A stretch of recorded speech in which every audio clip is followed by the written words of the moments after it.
Hello दोस्तों, स्वागत है आपका टेट मैथ विद कॉन्सेप्ट में। हम लोग अपनी सेकंड सेमेस्टर की एजुकेशन की सीरीज जिसका नाम है प्रारंभिक शिक्षा के नवीन प्रयास, उसके प्रोग्राम्स को कर रहे हैं, जिसमें हम लोगों ने इसके पहले 10 प्रोग्राम को कर लिया है। अगर आप लोगों ने नहीं देखा है तो डिस्क्रिप्शन बॉक्स में प्लेलिस्ट मिलेगी, वहाँ पे जाके आप लोग देख सकते हो। साथ साथ में ही मैथमेटिक की, वर्तमान भारतीय समाज की, फिर उसके बाद इंग्लिश की सारी सीरीज को आप लोग वहाँ पे देख सकते हो। डिस्क्रिप्शन बॉक्स में लिंक मिल जाएगी। और अगर आप लोग पहली बार आए हो चैनल पे तो प्लीज़ चैनल को सब्सक्राइब कर लीजिए, लाइक कर लीजिए and press the bell icon, जिससे आपको नोटिफिकेशन मिलता रहे। ठीक है, हम स्टार्ट करते हैं। तो दिया गया है हमारा आज का सेशन है कस्तूरबा गांधी बालिका विद्यालय योजना, जो बहुत ही इम्पॉर्टेंट टॉपिक है आपके इस बुक का, जिससे बहुत सारे क्वेश्चन भी आते हैं। और जो लड़कियां इस सेशन को देख रही हैं उनके लिए बहुत बड़ी खुशखबरी भी है। इसको पढ़ने के बाद लास्ट में वो मैं बताऊंगा। तो मैं बताता हूं कि इसमें लिखा गया है कि जो भारत है ये हमारा क्या है, एक पुरुष प्रधान देश है, ऐसा माना जाता है। बालिकाओं की तुलना में बालकों को अधिक महत्व दिया जाता है और इसी कारण से ये प्रॉब्लम होती है कि लड़कियों को लोग पढ़ाते नहीं हैं। और ऐसी चीज़ों को अवॉइड करने के लिए ही प्रारंभिक शिक्षा के सार्वभौमिकरण लक्ष्य की प्राप्ति के लिए सर्व शिक्षा अभियान के अंतर्गत विभिन्न प्रयास किए जा रहे हैं, जिसमें आपको इसके पहले हमने ये प्रोग्राम भी पढ़ा था NPEGEL, जो कि बच्चों के लिए, लड़कियों के लिए था। और उसके बाद ये जो KGBP लिखा गया है, यही है कस्तूरबा गांधी बालिका परियोजना। जैसे बालिका शिक्षा हेतु विशेष कार्यक्रमों द्वारा बालिकाओं के नामांकन, ठहराव, गुणवत्ता परक शिक्षा के लिए अधिक गंभीर प्रयास किए जा रहे हैं। किसके अंतर्गत? तो 2 प्रोग्राम ऐसे हैं जिसमें बालिकाओं के ठहराव, नामांकन के लिए दो प्रोग्रामों का संचालन किया जा रहा है, जो कि NPGEL है, और एक है KGBP, जिसमें कस्तूरबा गांधी बालिका परियोजना के अंतर्गत ये काम किए जा रहे हैं। अब देखते हैं हम इस परियोजना का क्या उद्देश्य है, कैसे इसको सम्मिलित किया गया है। तो जैसा कि आप लोग देख पा रहे हो, इसके उद्देश्य हैं बालक बालिकाओं के प्रति समदृष्टि विकसित करना, मतलब एक समान दृष्टि से रखना, बालिकाओं के सार्वभौम नामांकन एवं ठहराव को सुनिश्चित कराना, बालिकाओं की गुणवत्ता युक्त शिक्षा की उपलब्धता हेतु प्रयास करना। कस्तूरबा गांधी बालिका विद्यालय बालिका शिक्षा के अंतर्गत विद्यालय के बाहर शाला त्यागी, मतलब होता है कि जो स्कूल छोड़ के बच्चे चले जाते हैं उनकी बात है। शाला त्यागी विद्यालय बालिकाओं के लिए KGBP की स्थापना का प्रावधान है।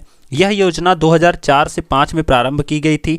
शैक्षिक दृष्टि से पिछड़े ऐसे 680 विकास खंड जिनकी ग्रामीण महिला साक्षरता दर राष्ट्रीय औसत दर से अधिक है, मतलब जो साक्षरता का दर है वो उससे अधिक है, उन्हें योजना से आच्छादित किया जाए। ये विद्यालय पूर्ण रूप से आवासीय हैं। इनमें बालिकाओं की शिक्षा के साथ साथ निःशुल्क भोजन, आवास, चिकित्सा और व्यावसायिक प्रशिक्षण आदि की व्यवस्था की जाती है। इन विद्यालयों में अनुसूचित जाति, अनुसूचित जनजाति, OBC, अल्पसंख्यक, गरीबी रेखा के नीचे परिवारों को ड्रॉप आउट, गैर नामांकित बालिकाओं को कक्षा 6 से 8 तक की आवासीय शिक्षा दी जाती है। इंपॉर्टेंट थिंग इज दैट कि आपको अगर पूछा जाएगा कस्तूरबा गांधी में किस क्लास से लेकर शिक्षा दी जाती है, तो 6 से 8 तक की शिक्षा दी जाती है। NPEGEL में प्राथमिक शिक्षा की व्यवस्था की बात की गई है। याद रखना, यही दोनों में फ़र्क है। दोनों संस्थाएं बालिकाओं के लिए हैं, लेकिन फ़र्क ये है NPEGEL में सिर्फ और सिर्फ 1 से 5 तक के लिए, और इसमें किसके लिए 6 से 8 तक के लिए भी बात की गई है। यह योजना देश के सभी प्रदेशों एवं केंद्र शासित प्रदेशों में लागू होती है। संख्या की दृष्टि से KGBP की संख्या उत्तर प्रदेश में सबसे अधिक है। इसलिए मैं बोला था कि जो लड़कियां इस वीडियो को देख रही हैं उनके लिए बहुत इंपॉर्टेंट है। कैसे है अभी आपको धीरे धीरे पता चलेगा, लास्ट तक देखिएगा। कस्तूरबा गांधी बालिका को संचालित करने के लिए क्या क्या संस्थाएं हैं, तो जैसा आप देख पा रहे हो, डाइट है, DPO यानी जिला स्तरीय संस्था है, फिर NGO होती हैं जो प्राइवेट नॉन गवर्नमेंटल ऑर्गेनाइजेशन होती हैं, फिर महिला समाख्या होती है। KGBP के संचालन हेतु पर्यवेक्षण हेतु गठित जिला स्तरीय समिति कौन कौन सी होती है, कि इसमें क्या घट रहा है, क्या बढ़ रहा है, किस तरह से गुणवत्ता है, उसकी जांच कौन कौन कर सकते हैं। तो जो DM होते हैं जिला के, उन्हें अध्यक्ष कहते हैं, जो CDU होते हैं उन्हें उपाध्यक्ष कहते हैं, फिर डाइट के जो प्राचार्य होते हैं सदस्य होते हैं, और BSc सचिव सदस्य होते हैं। इस तरह से 4-5 सदस्य और होते हैं। तो कभी कभी आपसे पूछेगा इसके पर्यवेक्षण में कितने लोग शामिल होते हैं, तो टोटल 10 लोग शामिल होते हैं, जिसमें एक सदस्य, एक उपाध्यक्ष और एक अध्यक्ष, एक उपाध्यक्ष और एक सचिव सदस्य होते हैं। बाकी जो होते हैं 7 लोग वो सदस्य की श्रेणी में आते हैं। ठीक है, हम नेक्स्ट देखते हैं।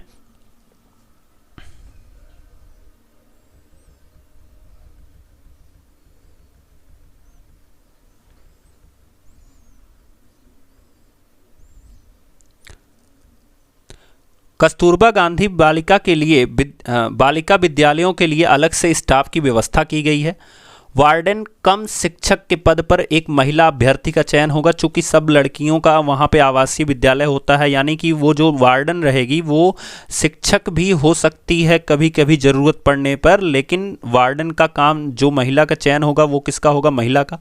पूर्णकालिक शिक्षक पद पर महिला अभ्यर्थियों का ही चयन होता है, इसीलिए ये गुड न्यूज़ थी लड़कियों के लिए कि यहाँ पे सिर्फ और सिर्फ महिला अभ्यर्थियों का ही चयन होता है, याद रखना। विषय आधारित महिला शिक्षकों का भी चयन होता है। तैनाती के नियमानुसार आरक्षण की सुविधा इन विद्यालयों में 6 में प्रवेश देकर 6, 7, 8 की परिषदीय विद्यालयों के निर्धारित पाठ्यक्रम के अनुसार 3 वर्ष की शिक्षा दी जाती है। अब ये इंपॉर्टेंट न्यूज क्यों है फॉर ओनली गर्ल्स? क्योंकि अगर आप लोग कस्तूरबा गांधी विद्यालय में जाना चाहते हो तो केवल गर्ल्स के लिए है। दूसरी चीज़, सबसे इंपॉर्टेंट चीज़, ये गर्ल्स के लिए है केवल। दूसरी चीज़ कि आपको यहाँ पे सीटेड जूनियर लेवल का क्वालिफाई करना होगा। ठीक है, सीटेड जूनियर लेवल का। अब उसमें क्या होता है कि अगर कोई लोग बीएससी करे हो तो वो लोग सीटेड जो है वो साइंस वाला क्वालिफाई करोगे। अगर कोई लोग बीएससी के अलावा चाहे बीकॉम चाहे ग्रेजुएशन में बीए किए हो तो उनको आर्ट लेवल का सीटेड क्वालिफाई करना होता है, जूनियर लेवल का, मैं फिर से बता रहा हूँ। और अगर आप लोग सीटेड को क्वालिफाई करना चाहते हो तो मेरा एक चैनल है ई एजुकेशन, जिस पे आप लोग जा करके पूरे वीडियोज को, चाहे आपका साइंस लेवल का हो चाहे आपका आर्ट लेवल का हो, यहाँ पे जा करके आप सर्च करके सीधा सीधा जा सकते हो और वहाँ पे सब कुछ पढ़ाई कर सकते हो। इसलिए फोकस करो क्योंकि बहुत ज़्यादा इसमें वैकेंसीज आती हैं और ये बहुत इंपॉर्टेंट है। यहाँ पे सब लोग आसानी से भी जा सकते हो बिकॉज लड़कों का कोई फाइट नहीं होता है। कस्तूरबा गांधी बालिका विद्यालयों के उद्देश्य क्या होते हैं? तो जो कि आपके सामने रखा गया है। केजीबीपी के उद्देश्य दुर्गम एवं पिछड़े क्षेत्र में बालिका शिक्षा की जागरूकता उत्पन्न करना है, जिसमें सभी अभिभावकों बालिकाओं की शिक्षा पर ध्यान दें। ठीक है, जिससे सभी अभिभावक क्या करें? बालिका की शिक्षा पर क्या करें? ध्यान दें। गरीबी एवं पिछड़े वर्ग के बालिकाओं को निःशुल्क शिक्षा प्रदान करना, जिससे गरीबी उनके अध्ययन में बाधा न बने। विद्यालय के आवासीय स्वरूप का उद्देश्य बालिकाओं को प्रतिदिन विद्यालय आने जाने से मुक्ति प्रदान करना, क्योंकि जब वहाँ पे बच्चियाँ रहेंगी तो फिर उनको आने जाने में कोई प्रॉब्लम नहीं होगी। आर्थिक कठिनाई से मुक्त करना, क्योंकि वहाँ पे भोजन मिलेगा, किताबें मिलेंगी, पेंसिल आदि सब कुछ से वो मुक्त रखेंगे। जिस क्षेत्र में महिलाओं की साक्षरता दर अन्य क्षेत्र की तुलना में कम है, उस क्षेत्र में बालिकाओं को पूर्ण साक्षर बनाना। जिन क्षेत्रों में प्राथमिक विद्यालयों का अभाव है, शिक्षा के साधन उपलब्ध नहीं है, उस क्षेत्र में बालिकाओं को शिक्षित करना कस्तूरबा गांधी का मुख्य उद्देश्य है। तो दोस्तों, आई होप आप लोगों को वीडियो अच्छे से समझ में आया होगा। अगर आपको समझ में आ रहा है तो प्लीज़ चैनल को सब्सक्राइब कीजिए और अपने दोस्तों के पास शेयर भी ज़रूर कीजिए, अपने फेसबुक अकाउंट पे, ट्विटर पे एंड अदर वेज में जहाँ भी आपका अकाउंट्स है वहाँ पे शेयर कीजिए। तब तक के लिए थैंक यू दोस्तों। हम लोग मिलेंगे नेक्स्ट वीडियो में नेक्स्ट प्रोग्राम के साथ।